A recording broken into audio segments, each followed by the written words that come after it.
dudes. Like and subscribe on the channel. Is that what they say? Anyways, I'm making a video today because we got the Pajero Evo. So I know there are some videos that are much better than mine, potentially, but I thought about making a video showing you a little bit of the car that I got, the process, how long it took me to get it to the US, and some, I don't know, quirky details, maybe stuff that you already know.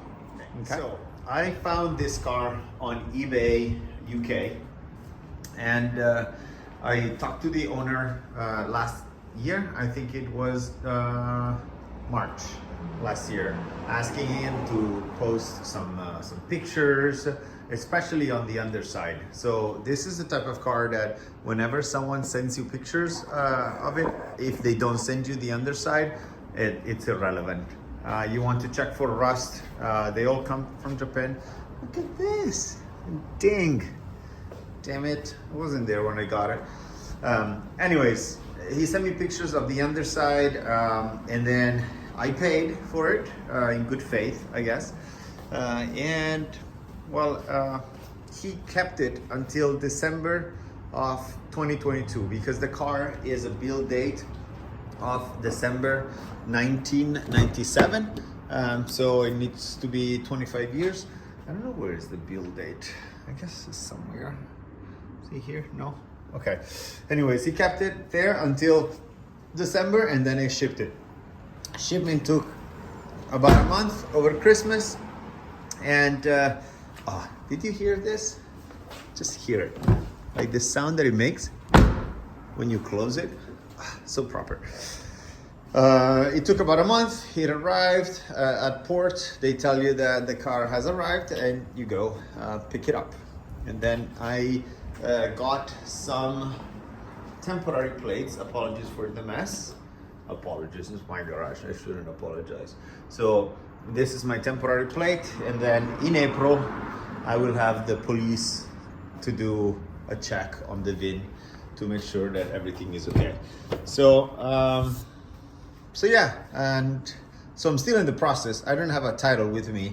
I have the import documents there, but for now it's in my garage and I'm driving it every day. Start with the engine.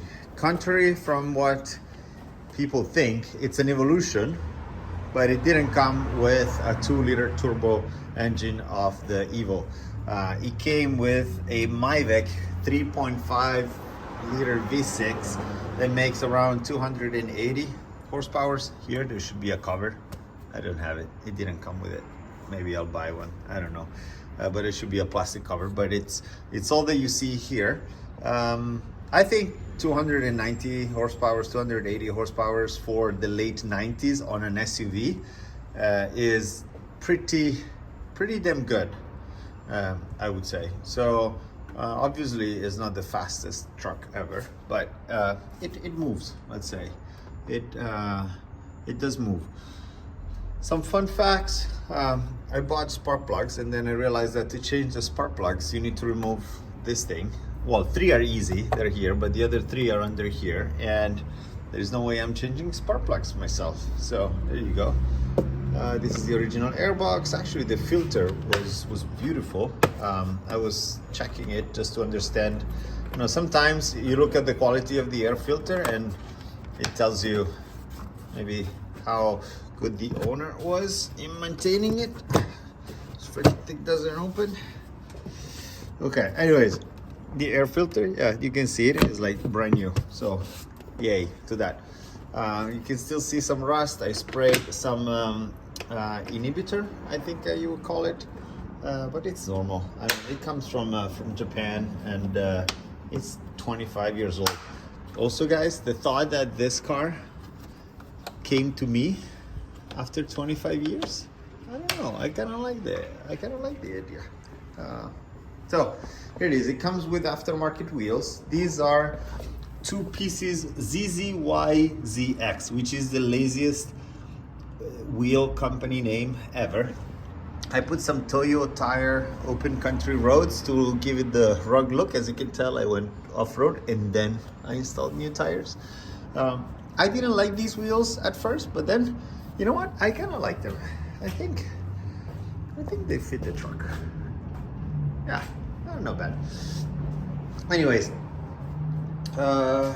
what else? It has a bunch of differentials. When I got it, I still have to do the belts and the water pump because I don't have any records. But as a starter, I got an oil change. I changed the transmission fluid and filters, and then all the differential fluids.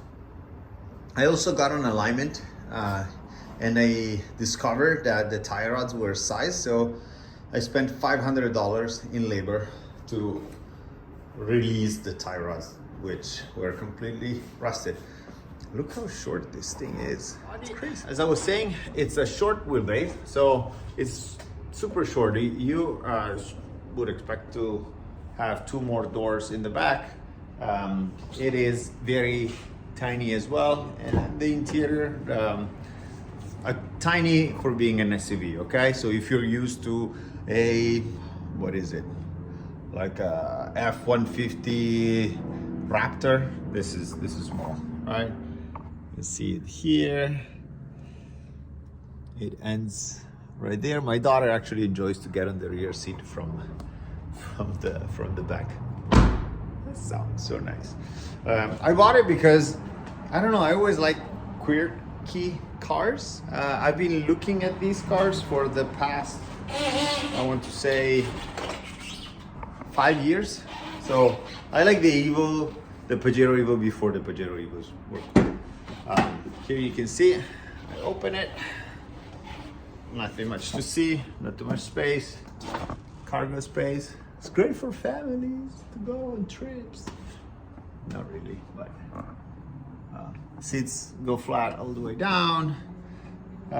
So I don't know, I think it's a Pajero. I mean, it's not that if you've never seen a Pajero, you may find it special, like me.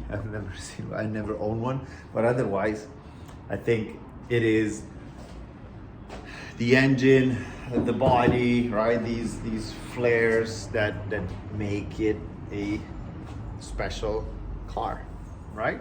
So, okay, let's go inside. It's pretty comfortable. I am a meter 83, 84. Maybe as you get older, you get shorter. So 83. And I fit fine. The seats are fantastic. The Recaro seats that are not, they don't look special, but they feel special. I don't know how to explain it. They're just very comfortable and they hold you in place very well. It's got handles here, right? And not here, but there has it on the other side. No sunroof. I hate sunroofs, so I'm happy that there isn't. And then I think it's homologated for only 2 people in the back. No, actually, I think it's 3. I don't know. Yeah, I think it's 3. It is for 3 people. Nothing special. Again, it's just a Pajero. So if you see online, there is nothing special about it. I'll show you a couple of things that this car has, but other than that, there's nothing that screams like, oh my god, it's a Pajero Evolution. One thing I gotta say is that it does smell like the Hondas from the 90s. I used to have a 1990 Honda Civic EF. Then I had an Integra Type R, and maybe it's the seats, maybe it's the Recaro seats, but they have a smell that is similar to the air-cooled 911.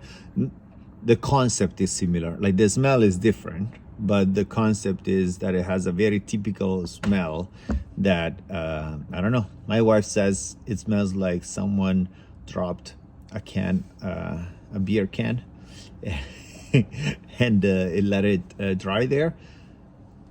Maybe, I don't know. I never dropped a beer can and let it dry. Maybe I should try to think about it, or maybe the previous owner did. I don't know. Again, this thing was in Japan until a year ago. So, and then it went to the UK where it was for sale, and then I brought it here. Fun facts: When I went to get the car, it was the day that a tornado passed by Houston. So, and the tornado was 10 miles away from the freeway where I was. So it was storming like crazy. Here I am on this car, which it just arrived at the port. I literally picked it up. I was happy that it started. And I'm driving it. The steering wheel is like all crooked because it needs an alignment. Tires were 10 years old. In a storm, the car was like shaking from the wind. Windshield wipers, thankfully, were working. And I'm like, I'm just gonna die. Like, I'm gonna die. And instead, I think there is no better car that I would have liked to be in than a Pajero Evolution in those situations. So here it is, my cool story, bro moment. With the quirky details. This is fake carbon fiber, I think. So it is a carbon fiber cover. I think my old Honda Integra had it, and it must be a Japanese thing where they say like, oh, carbon fiber, very good. We put carbon fiber, but fake. It has this, which I believe it's a Mitsubishi Heavy Industries module where you put your card for to pay tolls on freeways. I don't know. I haven't messed with it. Mine is an automatic, and we all know that the cars that the Pajero Evolution that raced and won at Dakar were all automatic. I am joking to my friend Alex and Zaid.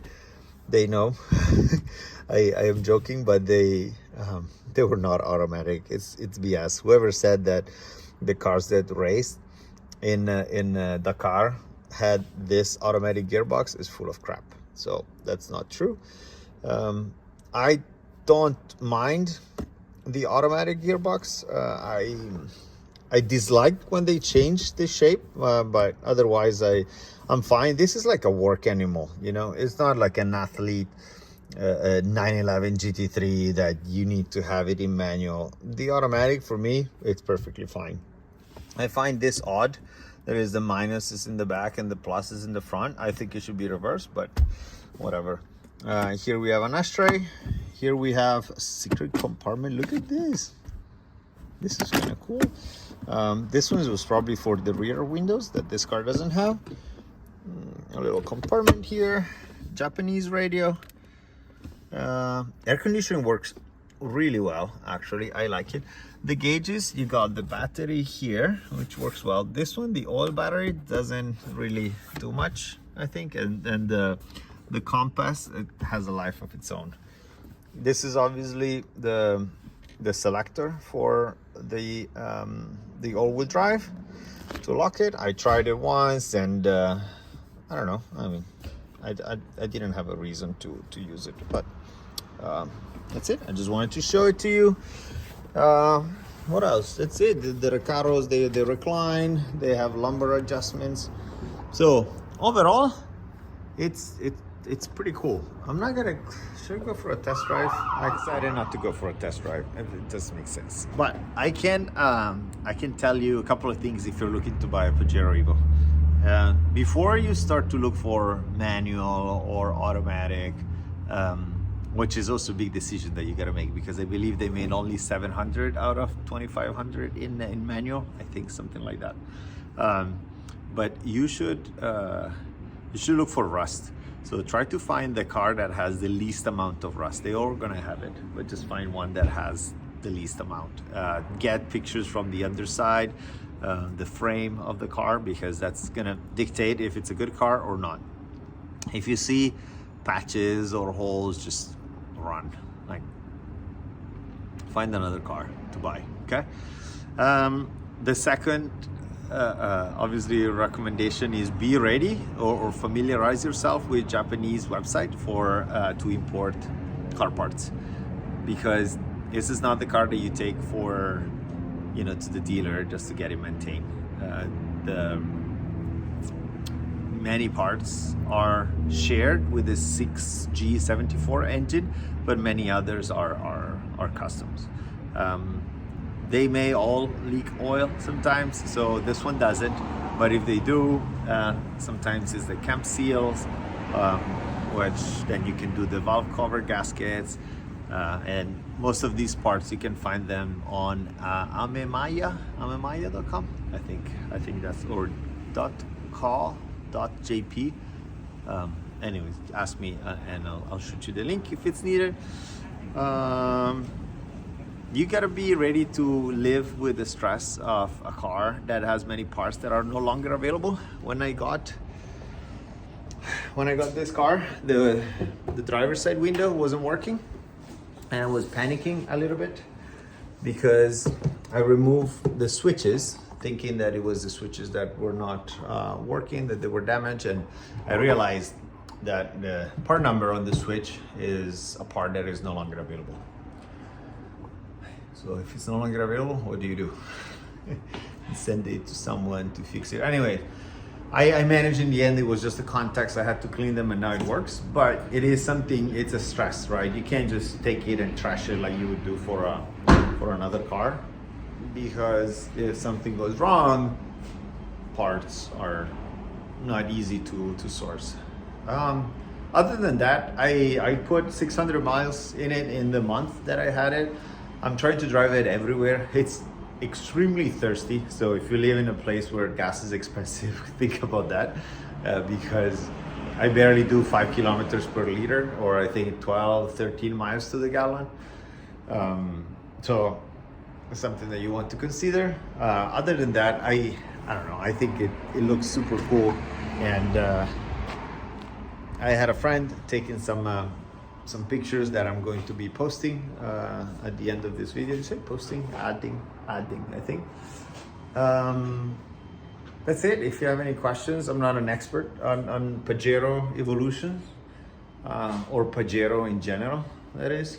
But yeah, if look at, oh my god, it's so cool. It's just so compact. You don't expect it to be so small. And even compared to normal cars, you know, when you park next to something. Anyways, I don't know if this adds to your knowledge around Pajero evolutions. I just think it feels special. It feels like an air-cooled 911. And wait, I'm looking at it. You should be looking at it. And if you're ever considering buying one, just don't buy it as a collector's item. Just buy it because you want to do stuff with it, right? And if you have kids like I do, it's super fun to load them up in the back. And even the right-hand drive, I live in a left-hand drive country. In the beginning, the first day is going to be super awkward. You're going to keep on putting the windshield wipers instead of the turning signal, and vice versa. And also the way you lean, right? When you lean in the car, you're kind of used to lean to the right, and then you need to lean to the left. So I don't know, weird stuff, but it's part of the experience. I'm glad I have a right-hand drive car. And yeah, let me know if you have any question. Thank you. Bye-bye.